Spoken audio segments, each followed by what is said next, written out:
This is the Luxe Fantasy Crochet Cardi Wrap Vest with optional sleeves. An unstructured vest is a wonderful project to take your crochet to the next level.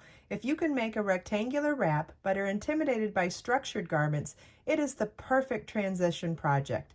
There are a variety of ways you can style this vest too. It can be worn to look loose and unstructured as is, but with the simple addition of ties, a belt, or buttons, you can transform it into an accessory that looks custom fit.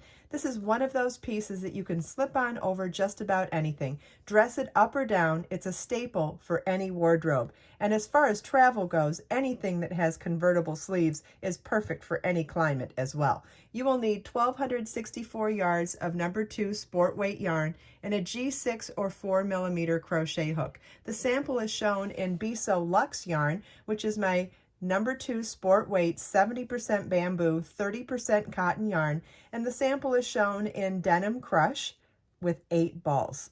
In these videos, I'm going to show you some tips and tricks for navigating both the pattern, the chart, and working the stitches to make this beautiful project. Okay, in the first video, I showed you how to get started with the setup row and then how to work the 3-row pattern repeat. And now in this video, I'm going to show you how and where we place the armhole opening. Let me show you what I did with my yarn. Okay, so just like I said in the last video, I said you wanted to work the stitch pattern through row 14, which would have been a repeat of row 2 at the top here. And this is where you're going to be perfectly placed for working the armhole opening. Now keep in mind, this is a reduced size sample as well as the chart. So if you're modifying the pattern, I'm going to show you the actual full-sized piece as well so you can see where I place the armhole opening and give you some options. But I wanted to point out a couple of the aspects of this stitch pattern that I'm going to be referencing when we place our armhole opening. We have this double crochet chain 2 mesh column that repeats across, and we have this shell column that repeats. Obviously it's different on each row, whereas the mesh is constant on each row, but I'm going to reference the shell portion of the stitch pattern, and I'm going to reference the double crochet chain 2 mesh portion of the stitch pattern when we do the armhole opening.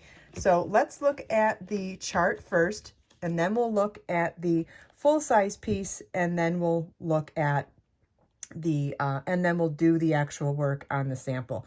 Okay, so when you get to row 15, you're going to work in the established pattern, which is to slip stitch into the first chain 1 space, chain 3 that counts as a double crochet, 2 double crochets in the same chain 1 space, then 3 double crochets in each of the next 4 chain 1 spaces, skip the next double crochet, work 1 double crochet in the next singular double crochet, chain 2, double crochet in the next double crochet, chain 2, double crochet in the next double crochet.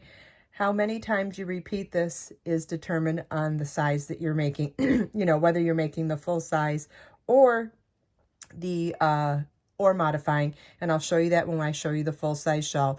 Then when you come to making the armhole opening, it's going to be worked over a shell, a mesh, a shell, a mesh, a shell, and then while making foundation ovals as you're skipping those sections, and then continue on in pattern. So when we're doing this, we're going to create foundation ovals when we skip those stitches to mimic how we started with the foundation ovals here. So now, and then once you get back to the pattern, after you skip, then you work back in the established pattern, which we've already established. So now let me show you this on the full-size shawl. Okay, so here's the full-size piece. It's shell, mesh, shell, mesh.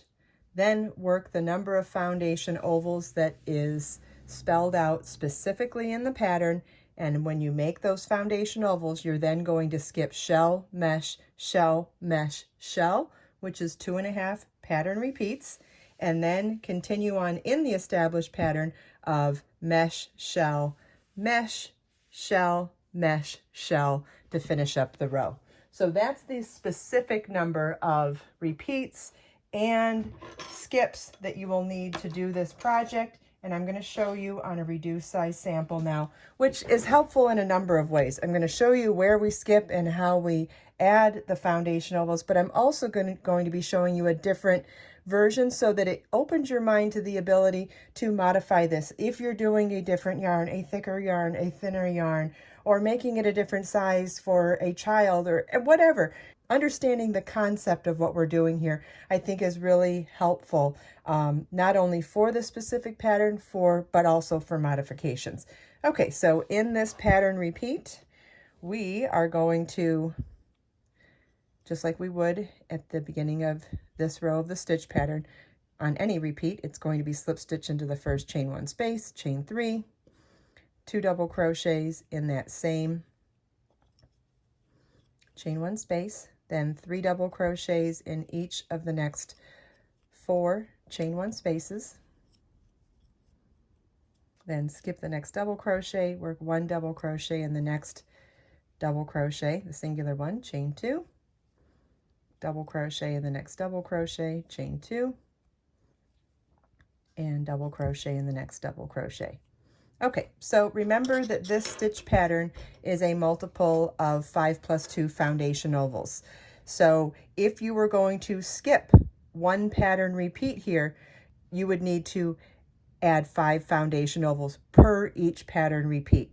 If you're doing another half pattern repeat, you would add 2 more. So that was just, so here's why we have a pattern repeat that has a multiple and then a plus 2. It's because we're working a pattern, working the pattern again, working the pattern again, but then working an extra half of the pattern so that it's symmetrical on both sides. That's why it's a 5 plus 2. So however many foundation ovals you want to add for however big you want your armhole opening to be, it's going to be 5 foundation ovals for each pattern repeat that you skip and 2 foundation ovals for each half pattern you skip. You could just do full pattern repeats you're skipping. You could skip 1 pattern repeat, 2 pattern repeats, 3 pattern repeats. For the size that I wanted to make, I skipped 2.5 pattern repeats, which was a multiple of 5 times 2 plus 2, or 12 foundation ovals.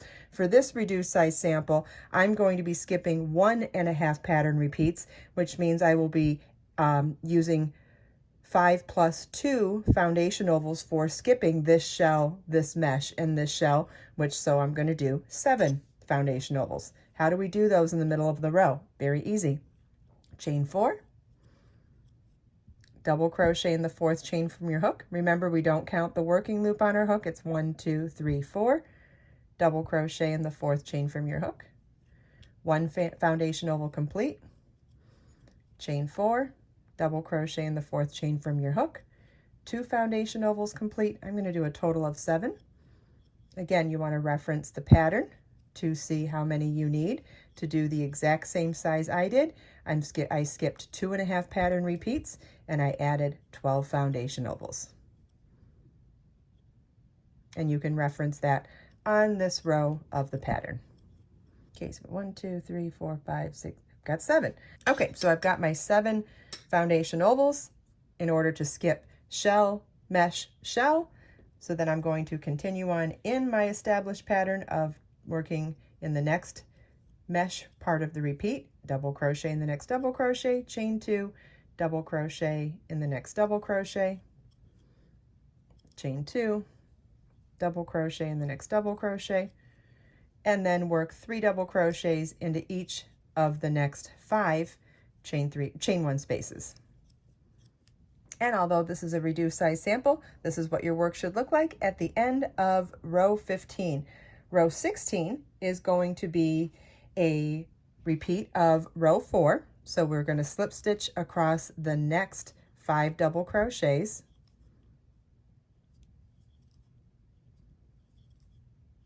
And into the space before the next double crochet. So ultimately we've skipped the first 2 sets of 3 double crochets. We've already done this part of the row before. Chain 3 counts as your first double crochet, 2 double crochets in that same space before the next stitch, chain 3, skip the next 3 double crochets, 3 double crochets in the next space before the next stitch, chain 4, double crochet in the next double crochet, chain 2, or the next singular double crochet in the next double crochet, chain 2, and double crochet in the next double crochet. Now we need to work in our established stitch pattern over the foundation ovals, which is exactly how we did it in our setup, in our first row after the setup row. But I'll show you on the chart first. So we're going to work chain 4, 3 double crochets. Whoops. So we're going to work chain 4, 3 double crochets in the next foundation oval, chain 3, 3 double crochets in the next foundation oval, chain 4, double crochet in the next foundation oval, chain 2, double crochet in the next foundation oval, chain 2, double crochet in the next foundation oval, chain 2, chain 4, 3 double crochet in the next foundation oval, chain 2, 3 double crochets in the next foundation oval. This is the size of the reduced size sample that I did with the yarn. If you're making the full size, you would want to repeat this one more time, then chain 4, and then work in your established pattern. Oh, I read that backwards. This is the beginning of the row and that's the end of the row, but either way, it's symmetrical. Okay, so now let's do that with our yarn. So we're ready to work over our foundation ovals and get back to our established pattern. Chain 4, 3 double crochets in the next foundation oval,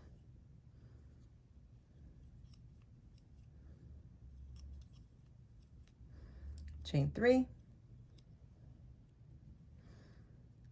3 double crochets in the next foundation oval,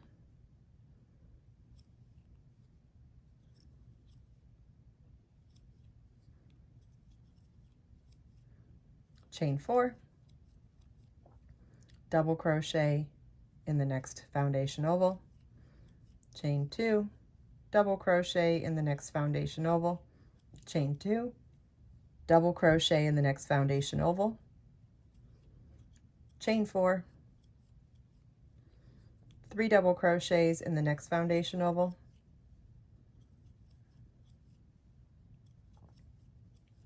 chain 3,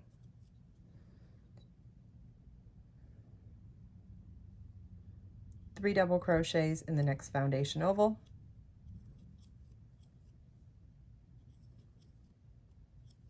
chain 4, and then I'm back to working in my established pattern. So next up is the double crochet, chain 2 mesh. So it's double crochet, chain 2, double crochet, chain 2, and double crochet. You would be working more of this section and more of this section in the full size piece, and it's all spelled out with great detail in the pattern. All the links are available in the video description.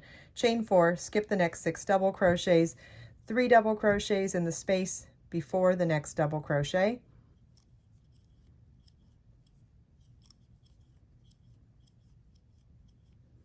skip the next 3 double crochets and 3 double crochets in the space before the next double crochet. And this is what your work should look like at the end of this row. And we now have our armhole opening complete, and we are ready to just continue on in our established 3-row pattern until we finish the first half of the vest. So you're going to repeat rows 2 through 4. Let's see, let me go back to the stitch pattern, or let me go back to the pattern, and it will tell us how many rows we need. So you're going to do a total of 57 rows, making sure that you end on a row 3 so that you have that beautiful scallop on that last row. In the next video, I'm going to show you how we get started on the opposite side of the wrap, which will then be a mirror of the first half. But what's important here is making sure that you start on the correct side. So I'll show you that in the next video. Then after that, I'll show you how to work the sleeves. I hope you enjoyed this video. If you have any questions at all, please leave them for me in the comments. Everything we talked about today, you can find as links in the video description below. Let us make time to create, share, and inspire today and every day. I'll see you in the next video.